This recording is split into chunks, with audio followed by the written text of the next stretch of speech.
Hey guys, how's it going? Hope you're doing well. My name is Crown, and today I'm going to read you some very interesting stories that I hope that you're gonna love. And now, without further ado, let's go!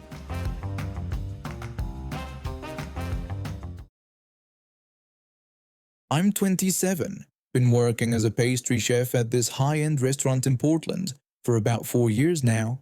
Got my training at culinary school in Paris, spent 2 years there learning traditional techniques, came back to the States and worked my way up through a couple restaurant kitchens before landing here. The position was perfect. They gave me full control over the dessert menu, let me develop my own recipes, trusted my vision.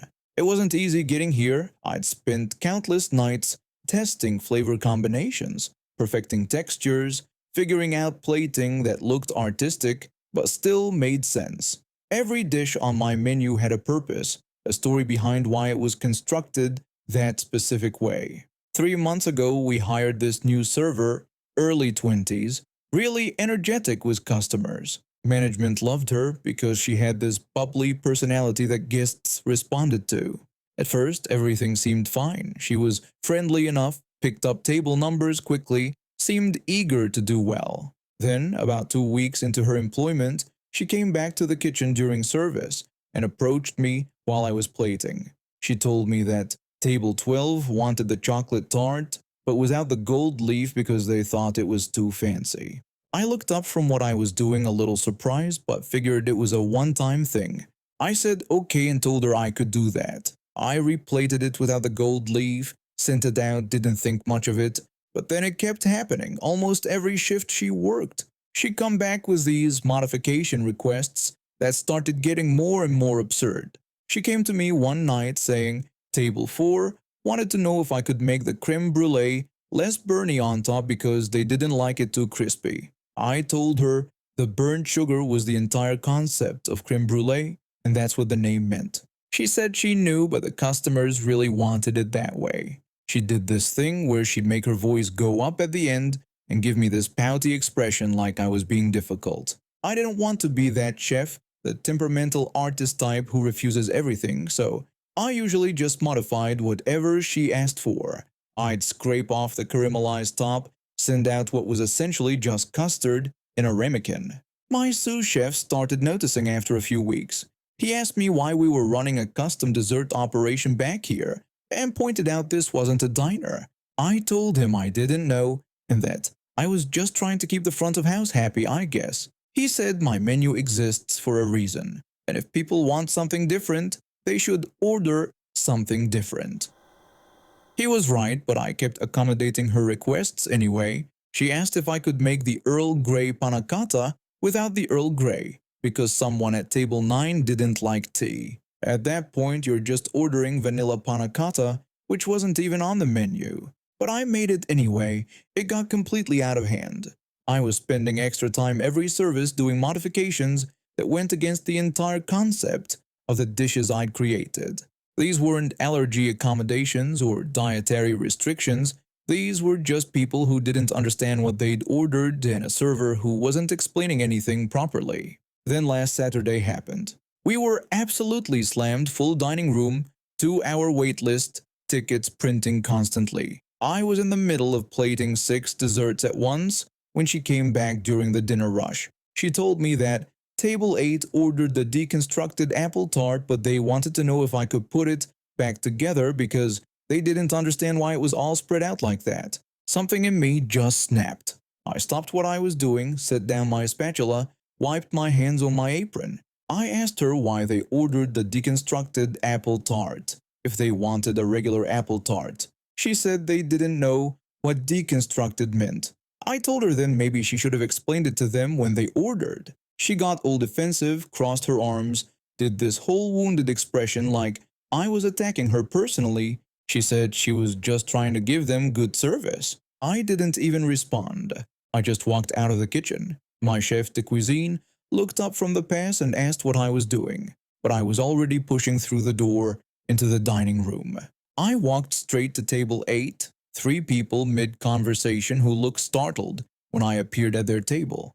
I greeted them and introduced myself as the pastry chef, then said I heard there was some confusion about the dessert they ordered.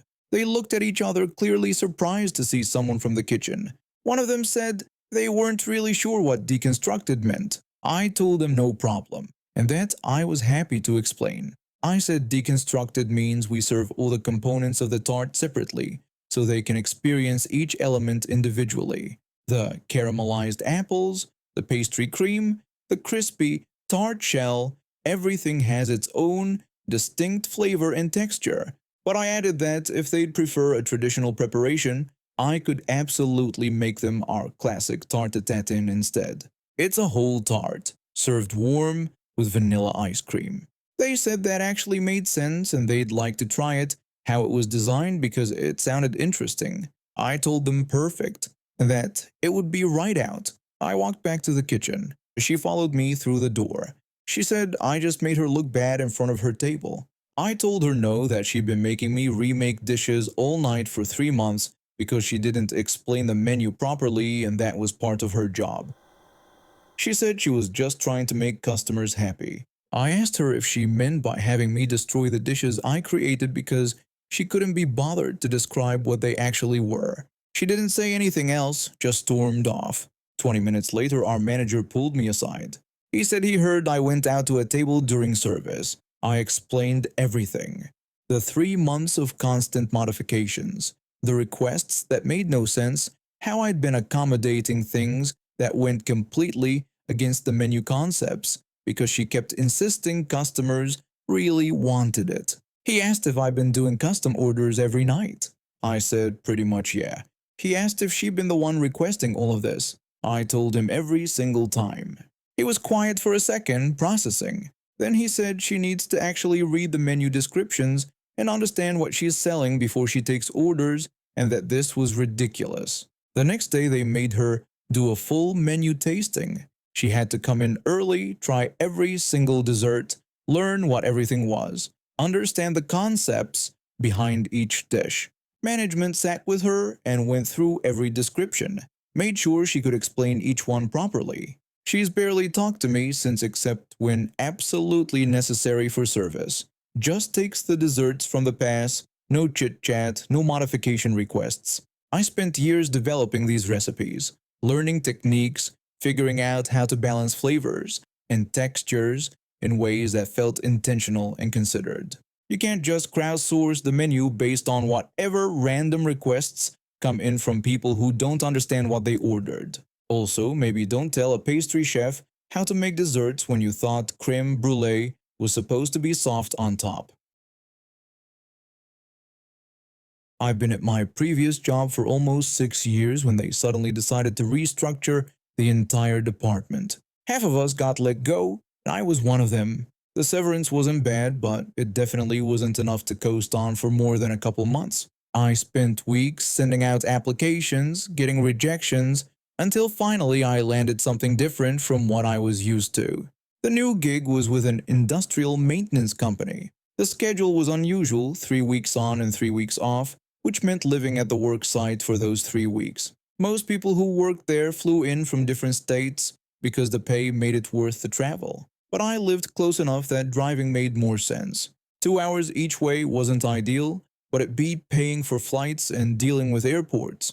The rotation system was something I had to get used to. You show up, work your 3 weeks, then go home for 3 weeks while another crew takes over. During those 3 weeks on site, you're living in a camp with your co-workers. There's a bunkhouse, a cafeteria, and not much else. The work itself was demanding but straightforward. Long days, physical labor, but the money was solid. I was about a week and a half into my very first rotation when a new guy joined our crew. Someone had quit suddenly, and they needed a replacement fast. He showed up one morning, got a quick orientation, and started working alongside the rest of us. The first thing I noticed about him was the smell. Cigarettes. Heavy, stale cigarette smoke that clung to everything. His clothes, his hands, even his hair reeked of it. During breaks, he'd light up immediately. Sometimes he'd smoke cigars instead, which somehow smelled even worse. The thick, sweet smoke would drift across the work area and make my eyes water. In the bunkhouse, his stuff was near mine. Every time he came back from a smoke break, which was often, the smell followed him inside. My clothes started picking up the odor just from being in the same space. I'd never been around someone who smoked that much. It was constant. Before work, during every break, after work, late at night.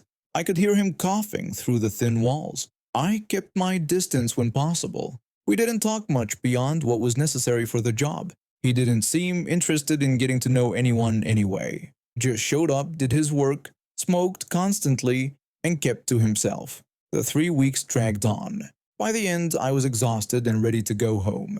My car was parked in the lot where I'd left it, and I was looking forward to that 2-hour drive back to my own bed, my own space, my own life. On the last day, when we were wrapping up and people were packing their things, the new guy approached me in the bunkhouse. I was stuffing my laundry into a duffel bag when he cleared his throat behind me. He told me he'd heard that I drove home instead of flying. I confirmed that was right. He said he needed to get to the airport and asked if I could give him a ride. I straightened up and turned to face him. He had his bags already packed, a cigarette tucked behind his ear for later. I told him no, I couldn't do that. He pressed me, asking if it wasn't on my way anyway. I said I was heading home and couldn't help him. He wanted to know what the problem was, pointing out that the airport wasn't even that far from here. I repeated that I just couldn't and said, sorry. His expression shifted from hopeful to annoyed. He stood there for a second like he was waiting for me to change my mind or explain myself further. I didn't. I zipped up my bag, grabbed my keys, and walked past him toward the door. He called after me, asking if I was seriously just going to leave him there. I didn't respond. I kept walking through the bunkhouse, out into the parking lot, and straight to my car. I threw my stuff in the back seat, got in, started the engine, and drove off. In my rearview mirror, I could see him standing in the doorway, watching me leave. The drive home felt longer than usual. I kept thinking about the interaction, wondering if I'd been too harsh. But then I thought about what would have happened if I'd said yes. My car would have reeked of cigarette smoke for weeks. Every time I got in, I'd smell it. My seats would absorb it. And worse than that, I'd become known as the guy who gives rides. Next rotation, someone else would ask, then another person. Before long, I'd be expected to haul people around every time I left. I wasn't trying to be the crew taxi service. I'd taken this job to make money and support myself, not to run errands for co-workers I barely knew. When I came back for my next rotation 3 weeks later, I could feel the tension immediately. A couple of guys on the crew were colder toward me than before. Nothing overt, just a shift in how they interacted. Short responses, less small talk. During lunch one day, I overheard part of a conversation. One guy said he still couldn't believe I just left him there. Another agreed and mentioned that apparently he was pretty angry about it. I realized they were talking about me. Word had gotten around that I'd refused to give the new guy a ride to the airport. Apparently, he'd had to scramble to find another way there and had been complaining about it ever since. Now people knew and some of them thought I was a jerk for it. But here's the thing. I didn't owe him anything. We weren't friends. He'd worked with us for less than 2 weeks. I had every right to say no. My car, my time, my decision. If that made me unpopular with some people, so be it. I wasn't going to let guilt or social pressure push me into doing something I didn't want to do. The guy came back for the next rotation too. We worked on opposite ends of the site most of the time, which was fine by me. He didn't speak to me, and I didn't speak to him. The cold shoulder didn't bother me. I'd rather be seen as unfriendly than be taken advantage of. Eventually, the gossip died down. People moved on to other things. New crew members rotated in and out. The guy kept smoking, kept to himself, and I kept driving home alone at the end of each shift. No regrets. I worked nights at a warehouse about 20 minutes away, which meant I usually got home around 2 in the morning. The street parking in front of my house was always taken by the time I got back, so I park across the street wherever there was space. It was a public street, completely legal, and I never thought twice about it. That changed when she moved in. The woman across the street noticed my car parked in front of her house one morning and immediately had a problem with it. I was getting ready for bed when she knocked on my door. She told me I needed to move my car right away. I asked her what she was talking about, confused. She said that spot was hers and I couldn't park there. I explained it was a public street and I could park anywhere. She said she didn't care and threatened to have it towed. I was exhausted and not in the mood for this, so I told her to feel free to try. I shut the door and went to sleep. When I woke up that afternoon, there was a note on my windshield threatening to call a towing company. I crumpled it up and threw it away. Over the next few weeks, she escalated. She called the city to complain about my parking, but they told her the same thing I did. It was legal. She tried calling private towing companies, but they wouldn't touch it since the car wasn't on her property and wasn't violating any laws. She even put orange cones in front of her house one day, but I just moved them and parked anyway. She called the police once, and the officer who showed up basically laughed at her complaint.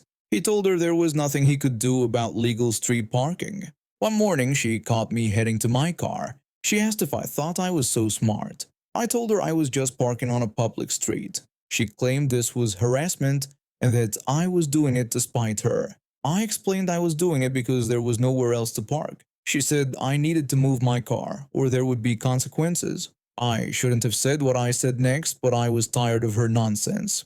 I told her to bite me. Her face went red and she walked back to her house without another word. A few days later, my car disappeared. I came home from work at my usual time around 2:15 in the morning, parked in my spot, and went to bed. When I woke up around 1 in the afternoon, the car was gone. Not towed, not ticketed, just gone. I called the police to report it stolen, and they started an investigation. The officer asked if I had any idea who might have taken it. I told him honestly that my neighbor across the street had been harassing me about parking there for months. He said they'd look into it. They pulled footage from a camera mounted on a house down the street. The video showed two men getting out of a truck, breaking into my car, and driving it away. The timestamp was around 6 in the morning, just a few hours after I'd gotten home. The truck had a company logo on the side that turned out to be fake, but it gave the police something to work with. I had to borrow my co-worker's car to get to work that week. A few days passed and the police called me back. The officer said they'd found my car, or what was left of it. I asked what he meant. He explained it had been crushed at a scrapyard about 40 miles from here. The guys who ran the yard said two men brought it in early that morning and paid cash to have it destroyed immediately. They paid $300 to have it crushed without any paperwork. I felt sick. That car wasn't anything fancy, but it was mine, and I needed it for work. I asked if they'd caught them. The officer said they were working on it. The scrapyard had security footage, and they got a clear look at the plates on their truck. It was registered to a guy with a pretty long record. They were bringing him in. It took another week, but the police tracked down both men. Turns out they were career criminals who advertised their services on some dark web forum. They did jobs for cash, no questions asked. When the police arrested them, they didn't even bother denying it. They had messages, payment records, everything. The detective told me they gave up their client pretty quickly. They said a woman hired them to steal and destroy a car parked in front of her house. She paid them $2,000 through some cryptocurrency transaction. I asked if it was my neighbor. The detective confirmed it was. He showed me printouts of the messages she'd sent them. She'd given them my car's make, model, color, and license plate number. She'd even sent them photos of the car and the exact location where it was usually parked. The messages also showed she'd specifically told them to make sure the car was destroyed beyond repair so I couldn't get it back. I didn't even feel satisfied.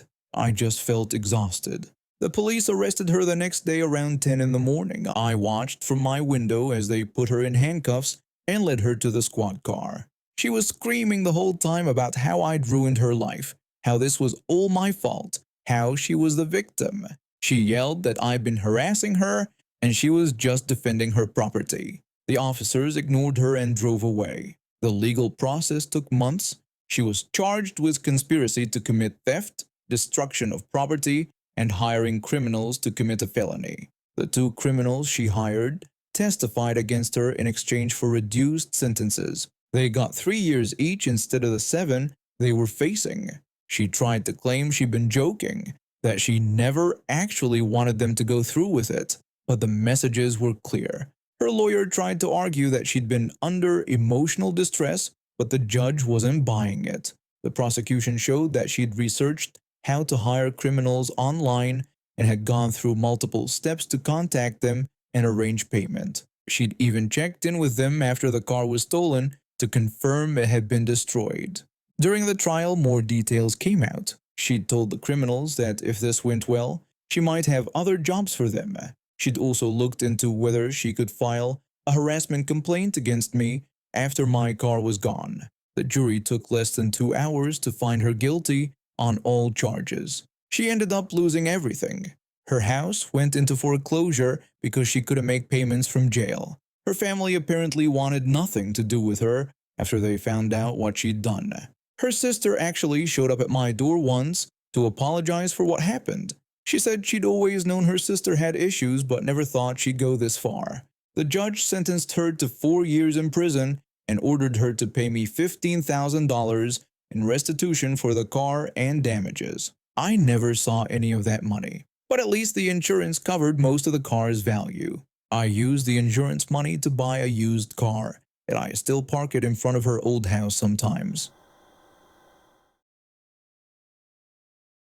I spent most of my college years in the same dorm room.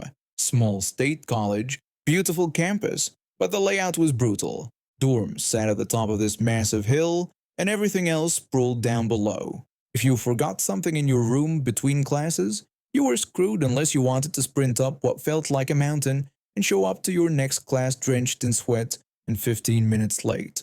By the time you finished moving between buildings all day, your legs felt like jelly. Most students just collapsed in their rooms afterward. I went through 3 roommates before my final year. First one bailed after first semester freshman year. Second year, nobody even showed up to claim the other bed. Third year, my roommate was cool, but he joined the campus emergency medical team and moved into their dedicated housing. That left me alone for a while, which honestly worked great for me. Then my final year started, and I got assigned a new roommate. He was an exchange student from the Netherlands. When we first met, I thought it would be interesting. I had never really spent much time around people from other countries. That optimism lasted about 2 weeks.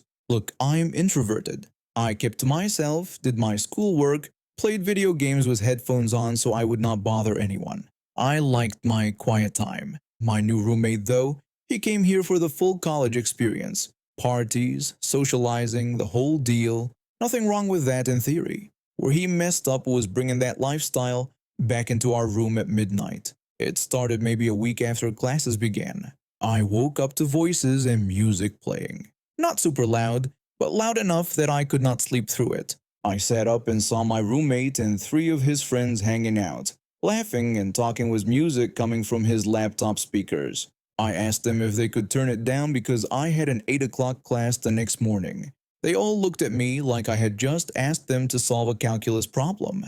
My roommate shrugged and turned the volume down a bit. His friend stayed for another hour before finally leaving. I thought maybe that was just a one-time thing. New student, excited about making friends, did not think about his roommate. I figured he would adjust. He did not adjust. This became a pattern. Almost every single night he would come back late with people. Sometimes just 1 or 2 friends. Sometimes 5 or 6.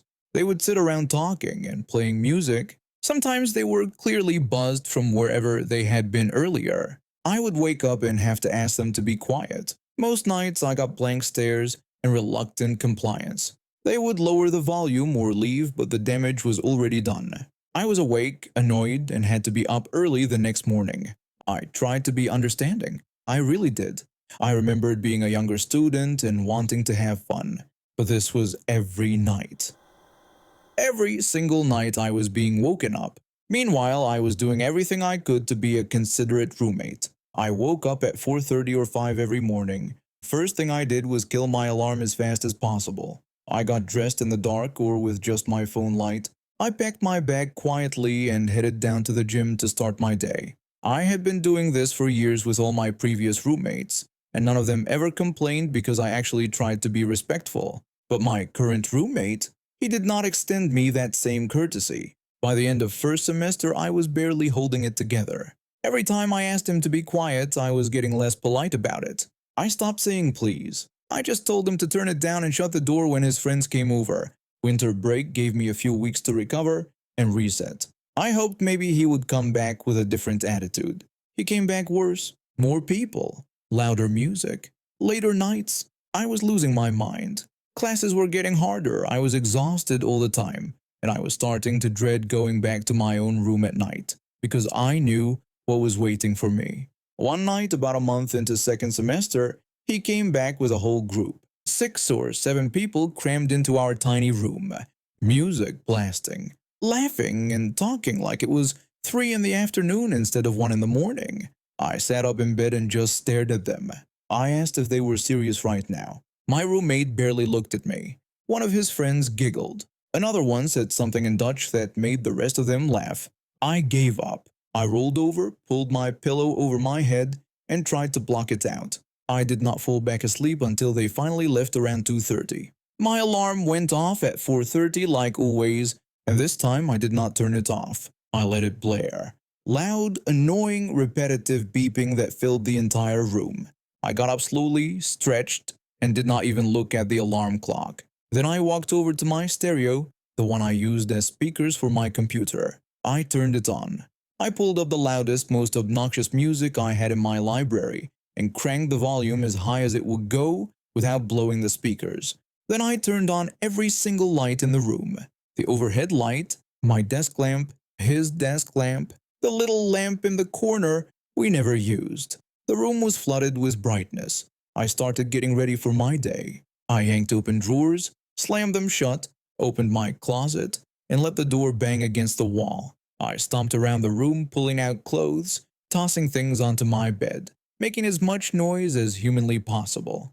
I was not trying to be quiet. I was trying to be the opposite of quiet. My roommate groaned and turned over. He squinted at me through the light and noise and asked if I could keep it down. I stopped what I was doing. I looked directly at him. I did not say a single word. I just stared at him, waiting to see if he really had the nerve to explain to me why I should be quiet when he had spent the last 4 months waking me up every single night. The silence stretched out between us. He stared back at me for a few seconds, then seemed to realize what was happening. His face changed. He looked away, grabbed his blanket, pulled it over his head, and said nothing else. I went back to getting ready. I banged through the rest of my routine, slammed my textbooks into my bag, let the bathroom door swing shut with a loud thud. Finally, I turned off the alarm, turned off the music, flipped off all the lights, and then I walked to the door and slammed it as hard as I could on my way out. I never brought it up again. I did not apologize. I did not explain myself. I just went about my life like nothing had happened. But something had changed.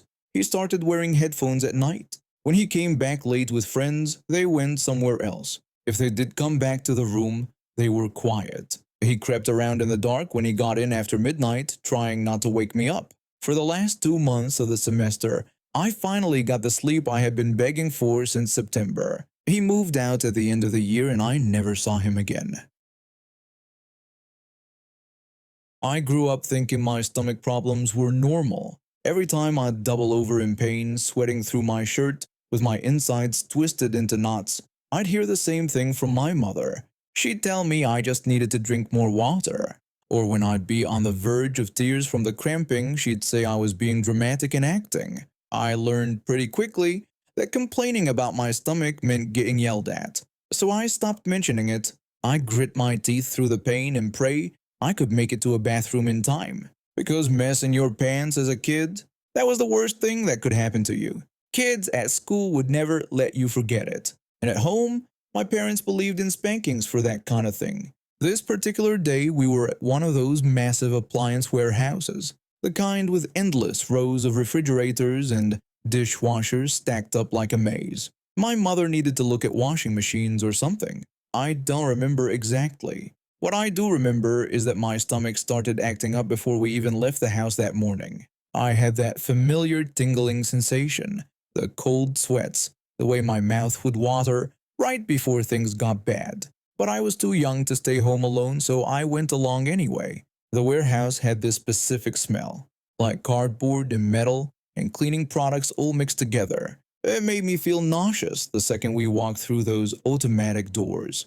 My mother and sister wandered off to look at dryers. I followed behind them, getting more desperate with each step. The cramping started getting worse. I could feel everything shifting around inside me. gurgling and bubbling like a volcano about to erupt. I tried giving myself the usual pep talk. I told myself I was fine, that it didn't hurt that bad, that I just needed to hold it a few more minutes and I wouldn't have an accident. But I knew I was lying to myself. I absolutely could not make it. You're probably wondering why I didn't just ask for the bathroom. Here's the thing. By this point in my life, I was so tired of being treated like a burden every single time we went somewhere. It would always be the same routine. We go to a store or a restaurant, and within 20 minutes, I'd need the bathroom. Then I'd be in there forever, stuck on the toilet while my insides tried to exit my body in the most painful way possible. My mother and sister would wait outside the bathroom door, and I could hear them complaining. My sister would ask how much longer it was going to take in that exasperated tone. My mother would say she didn't know why this always happened, and how we could never go anywhere without this problem. Then when I'd finally come out, they'd complain about the smell. They'd make faces and comments. They'd act like I was doing it on purpose to ruin their day. So I stopped asking. I'd rather risk an accident than deal with the humiliation of their reactions. My sister and I started playing in the display kitchens while my mother looked at appliances. These weren't real kitchens, just fake setups the store had arranged to show off cabinets and countertops. We pretend we were cooking or hide in the cabinets. That's when everything got much worse very fast. The cramping went from bad to emergency in about 30 seconds. I needed to hide. Not just hide from my family, but hide what was about to happen. I suggested to my sister that we should play hide and seek. She shrugged and agreed. I didn't wait for her to start counting. I ran fast to the furthest corner of the warehouse I could find. There was a kitchen display way in the back, away from where anyone was shopping. I yanked open a cabinet under a fake sink and crawled inside. And then it happened. I'm not going to sugarcoat this. It was explosive. It was liquid.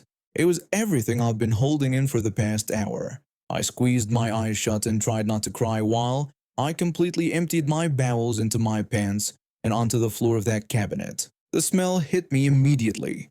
Horrible and unmistakable. I was terrified the mess would start pooling out from under the cabinet door. I used my underwear to clean myself up, then I crawled out and ran. My Tuesday underpants stayed in that cabinet. I wasn't going back for them. I weaved through the aisles of furniture and appliances, trying to put distance between myself and the crime scene. That's when I passed a young couple looking at a wooden dining set. They were only a few displays away from the cabinet I just destroyed. Suddenly, I imagined them finding it. I imagined them screaming and pointing. I imagined store security reviewing cameras and finding me. I imagined police showing up at our house to arrest me for pooping in public property. I know that sounds ridiculous, but I was a little kid. My brain told me that what I'd done must be illegal. Normal people don't poop in cabinets at stores, so obviously I committed some kind of crime. I was absolutely going to jail. The panic made tears start welling up in my eyes. I needed to be far away from that section of the store. I found a long row of dryers and ducked behind them, pretending I'd been hiding there the whole time. Eventually, my mother came looking for us. She was annoyed that we were playing instead of staying close to her. She told us to get over there because we weren't at a playground and needed to stop climbing on the displays. We finished shopping and went home. I thought I'd gotten away with it, but then my mother noticed I wasn't wearing underwear. Again? This was an ongoing issue she'd been dealing with, thinking I just refused to wear them. In reality, I'd been having accidents and ditching the evidence all over town. She asked me where my underwear was and said she knew I'd had them on that morning. I insisted through tears that I did wear them. She kept questioning me, getting more frustrated. I couldn't keep lying. I mumbled that I'd pooped myself at the warehouse. My mother stopped dead. She asked me when it happened. I told her it was when we were playing hide and seek. I watched her face change. First confusion, then understanding, then absolute horror when she realized what I'd left behind in that store. The words just came tumbling out of me then. I told her my tummy hurt all the time and that she yelled at me whenever I needed to go to the bathroom. So I'd had to go and left my underwear there. The look on her face was something I'll never forget. Disgusted and horrified, and maybe finally understanding that this wasn't me being dramatic or difficult. This was real. A few weeks later, she took me to the pediatrician. After some tests, I was diagnosed with something called irritable bowel syndrome. The doctor explained I physically could not control what was happening to my body. I got prescribed a white pill I had to take once a day. It helped some, but I still deal with stomach issues now that I'm an adult. Nobody ever arrested me for what I did in that cabinet. I have no idea what happened when someone eventually found it. Part of me hopes they just thought it was a plumbing leak. But at least after that, people finally believed me when I said my stomach hurt. And now we have reached the end of today's stories. Thank you for watching, and see you next time.